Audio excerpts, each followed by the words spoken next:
Hello everyone, and welcome to the Adam Kiss Show. Today we're going to be talking about Charade, the Hitchcock picture that actually isn't a Hitchcock picture.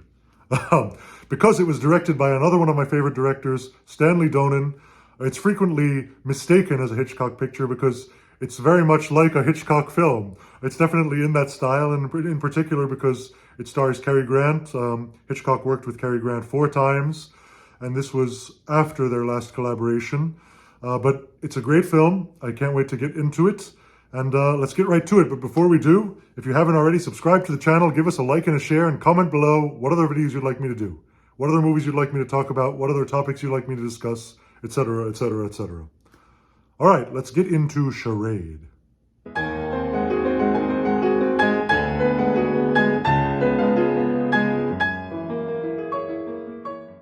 So as I joked about earlier, a Charade is often called the best Hitchcock film that Hitchcock didn't actually make. That's because it has a bunch of twists and turns, plot twists, turns. It's kind of this suspenseful thriller. And it stars Cary Grant and Audrey Hepburn. I think that they're both great in the film. They have great chemistry. Cary Grant was much older than her. And actually, he specifically wanted it written into the script where he was not the one pursuing her character romantically, but she was pursuing him. He felt more comfortable that way. So he had some minor alterations made. Stanley Donen absolutely agreed to that. And they did that because essentially, obviously, they play lovers in the movie a little bit.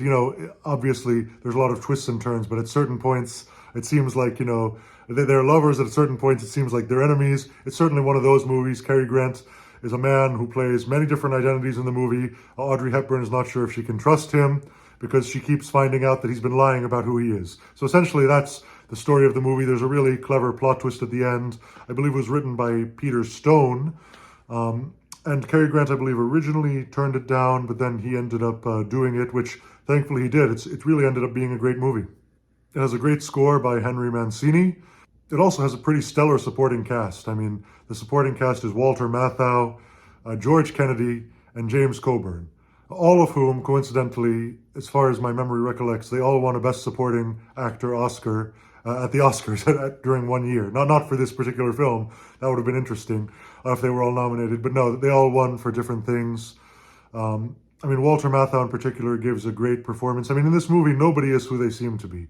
Every single character, as far as I know, isn't quite who they seem to be. Certainly a lot of those main characters. And what you think is the story in the beginning is not really the story at the end. Which is great. I love movies like that. Some people, talk about all these sudden plot twists and that it's kind of confusing. I think it's great. It's not meant to be fully understood. You're meant to be confused. You're not meant to necessarily understand everything that's going on. It's not that kind of movie. It's a movie where you just have to kind of go with it, suspend your disbelief. And I think that those movies are great. I love those kind of thrillers, those kind of suspense movies. An interesting tidbit is that the scene where Audrey Hepburn spills ice cream on Cary Grant's suit was apparently inspired by a real event where she spilled wine on Cary Grant's suit during some kind of a dinner party or something like that. So they decided to put it in. Another thing is that Cary Grant, I believe, didn't want to strip down for the shower scene that he has. So it was decided that he'd shower in his clothes, and they thought that would actually be funny. If you've seen the movie, you'll know what I'm talking about. There's this funny scene where he showers with his clothes on. Which is really, it's much more interesting than what it would have been otherwise. So, hey, more power to that. This was the only movie that paired Audrey Hepburn and Cary Grant, but they should have been paired much more often. They were supposed to be paired in Roman Holiday at first, in Sabrina, I believe they were supposed to be paired, in Love in the Afternoon, a lot of those Billy Wilder movies they were supposed to, but Cary Grant always ended up turning it down or backing out at the last minute. So, alas, what could have been? But they were great in this movie. It's absolutely one of my favorite movies. I absolutely love it. And yeah, that's what I want to talk about it for now. So thanks so much for tuning in, and definitely feel free to let me know what other videos you'd like me to do. Thanks so much, and that's all, folks.